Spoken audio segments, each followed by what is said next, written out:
ಮೊದಲಿಗೆ ನಮ್ಮ ಈ ಕಾರ್ಯಕ್ರಮವನ್ನ ಒಂದು ಹಿತವಾದ ಸುಭಾಷಿತದೊಂದಿಗೆ ಪ್ರಾರಂಭಿಸೋಣ. ಗುರೂಜಿ ತಿಳಿಸಿ. ಈ ದಿನದ ಸುಭಾಷಿತ ಮಕ್ಕಳನ್ನ ಹೇಗೆ ಬೆಳೆಸಬೇಕು, ಯಾವ್ಯಾವ ವಯಸ್ಸಿನಲ್ಲಿ ಅವ್ರ ಜೊತೆ ನಾವು ಹೇಗೆ ನಡ್ಕೋಬೇಕು ಅಂತ ನಮಗೆ ಬೋಧನೆಯನ್ನು ಮಾಡತಕ್ಕಂಥ, ಅಂದರೆ ತಂದೆ ತಾಯಿಗಳಿಗೆ ಬೋಧನೆಯನ್ನು ಮಾಡತಕ್ಕಂಥ ವಿಶೇಷವಾದ ಸುಭಾಷಿತ ಆಗಿರುತ್ತೆ.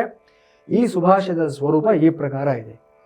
ಲಾಲಯೇತ್ ಪಂಚವರ್ಷಾಣಿ ದಶವರ್ಷಾಣಿ ತಾಡಯೇತ್ ಪ್ರಾಪ್ತೆ ಷೋಡಶೇ ವರ್ಷೇ ಪುತ್ರೇ ಮಿತ್ರವದಾಚರೇತ್. ಏನು ಹೇಳ್ತಾ ಇದ್ದಾರೆ ಈ ಸುಭಾಷಿತದಲ್ಲಿ ಅಂತಂದರೆ, ಮಕ್ಕಳನ್ನ 5 ವರ್ಷದವರೆಗೂ ಸಹ ಮುದ್ದು ಮಾಡಬೇಕಂತೆ. ಲಾಲಯೇತ್ ಪಂಚವರ್ಷಾಣಿ, ಅವ್ರನ್ನ ಪ್ಯಾಂಪರ್ ಮಾಡಬೇಕು, ಅವ್ರನ್ನ ಪ್ರಿನ್ಸಸ್ಸು ಆ ಪ್ರಕಾರವಾಗಿ ಅವ್ರನ್ನ ಟ್ರೀಟ್ ಮಾಡಬೇಕು. ಯಾಕಂದರೆ ಆ ಏಜ್ ಆ ಪ್ರಕಾರವಾಗಿರುತ್ತೆ. They deserve it. ಆ ಸಮಯದಲ್ಲಿ ಹೊಡೆಯೋದು, ಗದರೋದು ಅಥವಾ ತುಂಬ ಅವ್ರನ್ನ ಡಿಸಿಪ್ಲಿನ್ ಮಾಡತಕ್ಕಂಥದ್ದು ಮಾಡೋಕ್ಕೆ ಹೋಗ್ಬಾರ್ದು, ಬಿಟ್ಬಿಡ್ಬೇಕು. ಅವ್ರು ಆ ವಯಸ್ಸಿನಲ್ಲಿ ಎಷ್ಟು ಖುಷಿಯಾಗಿರ್ತಾರೋ ಮುಂದೆ ಅವರ ಮೆಂಟಲ್ ಹೆಲ್ತ್ ಅನ್ನತಕ್ಕಂಥದ್ದು ಅಷ್ಟೇ ಆರೋಗ್ಯಪೂರ್ಣವಾಗಿ ಬೆಳೆಯುತ್ತೆ ಅಂತ ಈವನ್ ಸೈಕಾಲಜಿಸ್ಟ್ಗಳು ಕೂಡ ಹೇಳ್ತಾರೆ. ಅದಕ್ಕೆ ಹಿಂದಿನ ಕಾಲದಲ್ಲಿ 5 ವರ್ಷದವರೆಗೂ ಸ್ಕೂಲ್ಗೆ ಹಾಕ್ತಾ ಇರಲಿಲ್ಲ.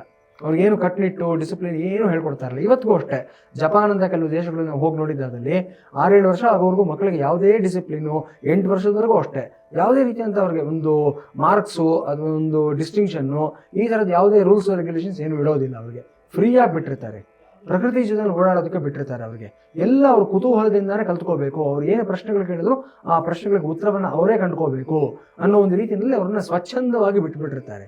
ಆ ಥರ ಇಟ್ಕೋಬೇಕು. 5 ವರ್ಷದವರೆಗೂ ಸಹ ಅವ್ರನ್ನ ಲಾಲಿಸಬೇಕು, ಮುದ್ದಿಸಬೇಕು ಅನ್ನತಕ್ಕಂಥದ್ದು. ದಶವರ್ಷಾಣಿ ತಾಡಯೇತ್, 10 ವರ್ಷದವರೆಗೂ ಮಾತ್ರ ಅವ್ರಿಗೆ ಹೊಡೆದು ಬಡಿದು ಬುದ್ಧಿಯನ್ನು ಹೇಳಬೇಕಂತೆ. ಅದಾದ ನಂತರ ಹೊಡೆಯೋದಕ್ಕೂ ಹೋಗಬಾರ್ದು ಅಂತ ಹೇಳ್ತಾ ಇದ್ದಾರೆ ಇಲ್ಲಿ. ಸೊ ಆ ಪ್ರಕಾರವಾಗಿ ಮಕ್ಕಳನ್ನು ತಿದ್ದಬೇಕು ಅನ್ನತಕ್ಕಂಥದ್ದು. ಸೊ ಅದಾದ ಮೇಲೆ ಯಾವ ರೀತಿ ತಿದ್ದಬೇಕು, ಯಾವ ರೀತಿ ಅವ್ರನ್ನ ನಾವು ಕಂಟ್ರೋಲ್ ಮಾಡಬೇಕು ಅಂದರೆ 10ರಿಂದ 16ನೇ ವಯಸ್ಸಿನವರೆಗೂ ಮಾತಿನಲ್ಲೇ ಪಾಠ ಹೇಳ್ಕೊಡ್ಬೇಕು. ಹೊಡೆಯುವಂಥ ವಯಸ್ಸು ದಾಟಿ ಹೋಗಿರ್ತಾರೆ.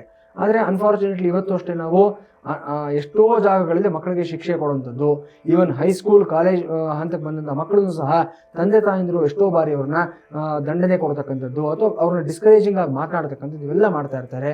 ಅವರ ಮನಸ್ತತ್ವದ ಮೇಲೆ ಎಷ್ಟೆಲ್ಲ ಒಂದು ದುಷ್ಪರಿಣಾಮಗಳು ಬೀರುತ್ತೆ ನಮಗೆ ಆ ಕ್ಷಣಕ್ಕೆ ಗೊತ್ತಾಗೋದಿಲ್ಲ. ನಂತರ ಲೈಫ್ನಲ್ಲಿ ಯಾವುದೋ ಒಂದು ಹಂತದಲ್ಲಿ ದಾರಿ ತಪ್ಪೋದ್ಮೇಲೆ ನನ್ನ ಮಗ ನನ್ನ ಮಾತು ಕೇಳಲಿಲ್ಲ, ನನ್ನ ಮಗಳು ನನ್ನ ಮಾತು ಕೇಳಲಿಲ್ಲ, ಅವಳದೇ ದಾರಿ, ಅವಳದೇ ಬುದ್ಧಿ, ಅವನದೇ ದಿಕ್ಕು, ಅವ್ರನ್ನ ಬ್ಲೇಮ್ ಮಾಡೋದ್ರಲ್ಲಿ ಏನೂ ತಪ್ಪಿರೋದಿಲ್ಲ. ನೀವು ಎಲ್ಲಿ ಎಡಬುದಿರಿ ಅನ್ನೋದನ್ನ ಫಸ್ಟ್ ತಿಳ್ಕೊಬೇಕಾಗುತ್ತೆ. ಸೊ 10 ವರ್ಷದವರೆಗೂ ಮಾತ್ರ ಹೊಡೆದು ಬಡಿದು ದಂಡನೆಯನ್ನು ಕೊಟ್ಟು ಪನಿಷ್ಮೆಂಟ್ ಕೊಟ್ಟು ಅವ್ರನ್ನ ಕಂಟ್ರೋಲ್ ಮಾಡಬೇಕು. 10ರಿಂದ 16 ವಯಸ್ಸಿನವರೆಗೂ ಸಹ ಮಾತಿನಲ್ಲೇ ಬುದ್ಧಿಯನ್ನು ಹೇಳಬೇಕು, ಎಕ್ಸಾಂಪಲ್ಸ್ ಅನ್ನು ಕೊಡಬೇಕು, ಅವನಾಗವನೇ ತಿದ್ಕೊಳ್ಳೋದಕ್ಕೆ ದಾರಿಯನ್ನು ಮಾಡಿಕೊಡ್ಬೇಕು. 16 ವರ್ಷ ಬಂದ ಮೇಲೆ ಹೇಗೆ ಟ್ರೀಟ್ ಮಾಡಬೇಕು ಅಂತಂದರೆ, ಪ್ರಾಪ್ತೇ ಷೋಡಶೇ ವರ್ಷೇ ಪುತ್ರೇ ಮಿತ್ರವದಾಚರೇತ್ ಅಂತ ಹೇಳ್ತಾರೆ. ಮಗನಾಗಲಿ ಮಗಳಾಗಲಿ ಇದೇ ಅಪ್ಲೈ ಆಗುತ್ತೆ. 16 ವರ್ಷ ಆಯಿತು ಅಂತಂದರೆ ಅವ್ರನ್ನೊಬ್ಬ ಬೆಸ್ಟ್ ಫ್ರೆಂಡ್ ಥರ ಟ್ರೀಟ್ ಮಾಡಬೇಕು. ಫ್ರೆಂಡ್ಸ್ ಜೊತೆ ಯಾವತ್ತಾದ್ರೂ ಹೊಡೆದಾಡ್ತೀವ, ಗಲಾಟೆ ಮಾಡ್ತೀವ ಅಥವಾ ಅವ್ರನ್ನ ಕಂಟ್ರೋಲ್ ಮಾಡೋದಕ್ಕೆ ಟ್ರೈ ಮಾಡ್ತೀವ? ಏನೂ ಇಲ್ಲ. ಸ್ವಚ್ಛಂದವಾಗಿ ಕುಳಿತುಕೊಂಡು ಮಾತನಾಡ್ತೀವಿ, ಮುಕ್ತವಾದ ಮನಸ್ಸಿನಿಂದ ವಿಚಾರಗಳ ಚರ್ಚೆಯನ್ನು ಮಾಡ್ತೀವಿ. ಅವ್ರಿಗೆ ಏನೋ ಕ್ವಶನ್ ಇರುತ್ತೆ, ಅಡೋಲಸೆಂಟ್ ಏಜಲ್ಲಿ ಬಂದು ನಿಮ್ಮನ್ನು ಕೇಳ್ತಾರೆ. ಆ ಕೇಳೋ ಫ್ರೀಡಮನ್ನು ನೀವು ಕೊಟ್ಟಿರ್ಬೇಕು ಅವ್ರಿಗೆ. ಎಸ್, ನೀವು ಆ ವಯಸ್ಸಿನಲ್ಲಿ ದಾಟ್ಕೊಂಡು ಬಂದಿದ್ದೀರಾ ಅಲ್ವಾ? ಸೊ ನಿಮಗೆ ನಿಮ್ಮ ಅಪ್ಪ ಅಮ್ಮ ಹೇಳ್ಕೊಟ್ರೋ ಇಲ್ವೋ ಗೊತ್ತಿಲ್ಲ, ನಂತರ ನೀವು ತಿಳ್ಕೊಂಡಿದ್ದೀರಾ. ಕೊನೆಯ ಪಕ್ಷ ನಿಮ್ಮ ಮಗಳಿಗೆ ಆ ವಯಸ್ಸಿನಲ್ಲಿ ನೀವು ಕುಳಿತುಕೊಂಡು ಫಸ್ಟ್ ಆ್ಯಂಡ್ ಬೆಸ್ಟ್ ಟೀಚರ್ಸ್ ಆಗಿ ಅನ್ನತಕ್ಕಂಥದ್ದು ಈ ಸುಭಾಷಿತದ ಒಂದು ಸಾರಾಂಶ ಆಗಿರುತ್ತೆ.